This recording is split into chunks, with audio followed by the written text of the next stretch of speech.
So the verses are Matthew chapter 5, verses 7 to 12, and these are verses in which Jesus is speaking.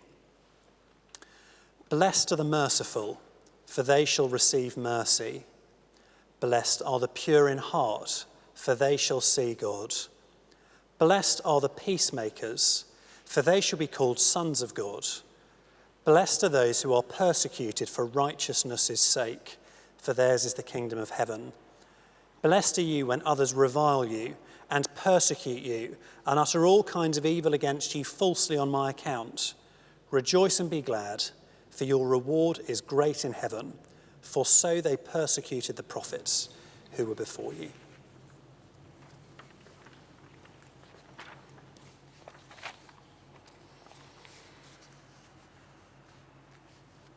Thank you very much indeed for joining us once again online as we carry on in this Sermon on the Mount. Perhaps it's fair to say the most famous sermon ever given by Jesus to the gathered crowds. This is the second part of what I suppose is rightly the introduction to the Sermon on the Mount, sometimes referred to as the Beatitudes.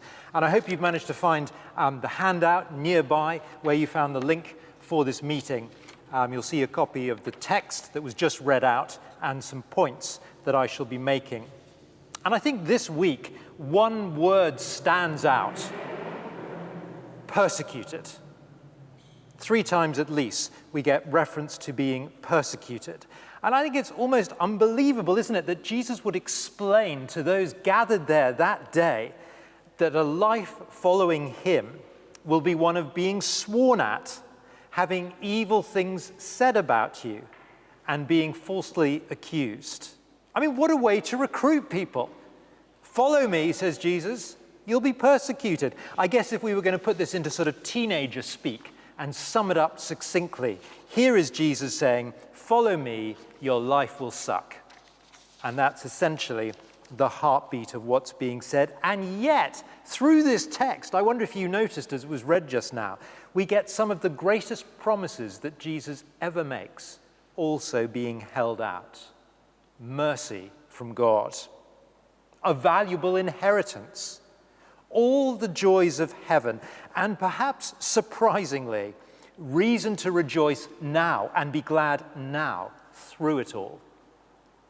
There's a lot going on, and we have very limited time. I'll dive straight in. You'll find on that sermon outline just a sort of a summary of how it all sort of divides up, the first 12 verses, verses 1 to 12. That sort of speaks for itself. Have a look at another time if you're able to get hold of that sermon outline. Have a look at the text now, verses 7 to 12. You'll see 5 times we get the word blessed. Jesus giving clear instruction to those gathered how to have blessing. Blessing, this biblical word blessed, a thoroughly sort of a word that sort of encourages lots of confusion today. I gave a brief summary last week of what it means, and where we landed last week, I'm going to pick up again. Jesus essentially is saying to be blessed means to be on the best possible path in life. To be on the best possible path in life. So, given that he says that 5 times, the basic message, yes, this is to be on the best possible path in life. The Christian disciple must engage in gospel ministry, that's verses 7 to 10, and should expect persecution, that's verse 11 and 12. The Nicene Creed, a very important gathering of church leaders that took place in the 4th century AD. This group got together because of various heresies that were going on in their time. These gathered church leaders from all over the world came together, and they put together a creed that lots of us still use in our church services today. You may have heard these words. We believe in one God, the Father, the Almighty, maker of heaven and earth, of all that is seen and unseen. And it continues. Wonderful words which we often stand and say together. And I know many of you in different churches will be doing that too. What people don't necessarily know, I mean, here are this group of Christian disciples, church leaders in this case, coming together, people that had been engaging in gospel ministry. But the persecution that they had gone through was incredible. 318 delegates at the Nicene Council, fewer than 12 had not lost an eye or a hand, or did not limp on a leg that had been lamed by torture for being a Christian. Follow me, says Jesus. Engage in gospel ministry. You will be persecuted. We'll break that down into the two halves, which I hope are obvious. The first point there you'll see on the outline, the Christian disciple must engage in gospel ministry. Have a look at the words that describe what the Christian disciple should do. Verse 7, merciful. Verse 8, pure in heart. Verse 9, peacemakers. And you can see why, can't you, that some people, upon reading the Sermon on the Mount, end up waxing lyrical about moral behavior and about public service. But surely Jesus is aiming at something higher than just a tweak to middle-class morality. I'd like to suggest that moral conduct does have a place, but it is the tip of the iceberg. Let's just work through a few examples. Take verse 7. Blessed are the merciful. You see, what matters is not the occasional merciful act, as though we were trying to play a sort of Sermon on the Mount bingo. You know, it's Monday, and have I done my act of mercy? Oh, here's an opportunity, tick. Succeeded in that one, right. What's next on the list? That's not the idea at all. What Jesus is speaking about goes way, way deeper. Being merciful should be the Christian's default setting. An inbuilt, natural propensity to show mercy to everyone as opportunity allows. Now, mercy is one of those sort of technical words. What does it mean to show mercy? Well, mercy means not giving someone the response they deserve for wrongdoing. Let me illustrate. I was on a business trip a long time ago in Morocco. It was in the capital city, Rabat. And the client that I was with took me to the souk there. And whilst we were sort of around this very busy marketplace, a group of children sort of got quite close to us and started chatting to us in various things that they were interested in and wanting to take photographs and that sort of thing. While this was all going on, one child, the little rascal, got his hand right into my pocket and actually got hold of a note of whatever the local currency was at the time and pulled it out. And I caught him just as he was sort of half out of the pocket with this note in hand, caught hold of his wrist. Now, it was a public souk. There were policemen everywhere. It would have been right, it would have been just, and in fact I was encouraged by a few people around me to report the little child. There were police, I could have called them over. But as was the case, I actually felt a bit sorry for this little chap. He looked hungry and a little bit worn out. And so I took the note off his hand, put it back in my pocket, and didn't call the police. Now that's showing mercy, isn't it? I didn't give the child what I suppose many would say he deserved at that point. In fact, there were a large group of American tourists not far away, so I suggest you go and pester them. You might have more luck over there. So I don't know what happened to the child after that.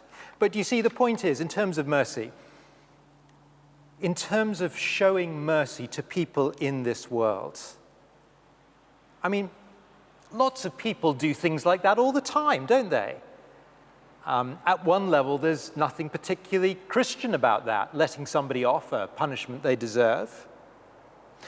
And that's why I'd like to suggest, I mean, Jesus is certainly aiming higher than simply nominal acts of mercy. I mean, as Matthew's gospel moves on, we begin to really appreciate what Jesus is really getting at as we see Jesus' own life unfold and how he definitely, directly goes to Jerusalem to give himself up to death on a cross. Now, at that moment, Jesus was doing something incredible. He was intentionally taking a punishment that he didn't deserve. He was innocent. And as we read on in Matthew, we realize, of course, that Jesus was taking a punishment that I deserve. And that means, I mean, incredibly, that means that God can offer mercy to those who accept Jesus. God can not give us what we deserve because Jesus took the punishment instead. Now that is the only act of mercy that ultimately matters for anyone, because of course it's about where we spend eternity. And so I hope you can see, therefore, to be people who are merciful today must therefore be more than just little acts of mercy. It must be about explaining to people how they receive God's mercy. The Christian disciple must engage in gospel ministry. You see, God offers mercy to anyone who will accept the message of the gospel, the good news about Jesus. And so I don't want to suggest that it falls short of little acts of mercy, the illustration in the marketplace. I'm not suggesting it doesn't include that, but I am saying it goes a lot further than that. To be people who show mercy today, we must first and foremost be people who are passionate about telling others about the gospel. You see, to spare a child from a policeman, a dim shadow at best. Just think about a colleague spared from God's punishment for eternity as they receive God's mercy. Do you see how one is just a dim shadow of an eternal reality, which is possible only as we hold the gospel out? And so to show mercy, which Jesus says to the gathered crowds, to show mercy is to speak about Jesus. Now, I think we could follow the same logic through for the rest of the section. For now, let me just pick up on one more briefly. Verse 9, blessed are the peacemakers. Okay, another example of Christian conduct. How are we going to involve ourselves in peacemaking today? Well, let's apply this to what's going on in America at the moment, the Biden-Trump presidential race. It has certainly brought about a huge amount of political and civil tension in the States. I don't need to tell anybody that. If you're watching this at a later date, this is the time just before Trump and Biden sort of resolve on some sort of agreement. The seats haven't all come in yet, and there's huge political tension and threats of legal action and nobody wanting to accept the results that are looking more and more certain. A lot of tension across society. Now, what's interesting, I think this happened yesterday. In response to all of this, lots of Christian church leaders in America have signed something called the Matthew 5 verse 9 pledge, rather topical for today. It calls on all Christians, in America particularly, to work towards ending violence and division in their communities, especially in light of what they are calling toxic polarization. Well, what do we make of all that? There's a direct application today from Matthew 5, verse 9. It's done by lots of reputable church leaders. And, I don't want to criticize something that's good. It's a much needed initiative in the States at the moment. Their ambition is definitely a good one. Most of the toxic polarization, after all, is called by partisan agendas. And so encouraging Christians to be Christian and not hotheads is a great thing to be doing at the moment.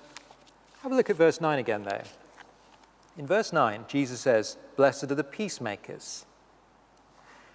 The problem is, you see, restoring peace in this world between people is only the tip of the iceberg.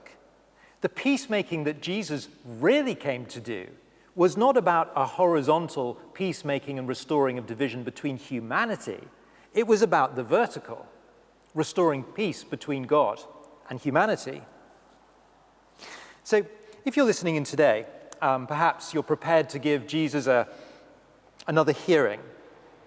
Perhaps you're somebody who wouldn't call themselves a Christian. You've been persuaded to listen to this talk by somebody who would, perhaps. This may really surprise you. We are not, as human beings, naturally at peace with God. I don't know if you knew that.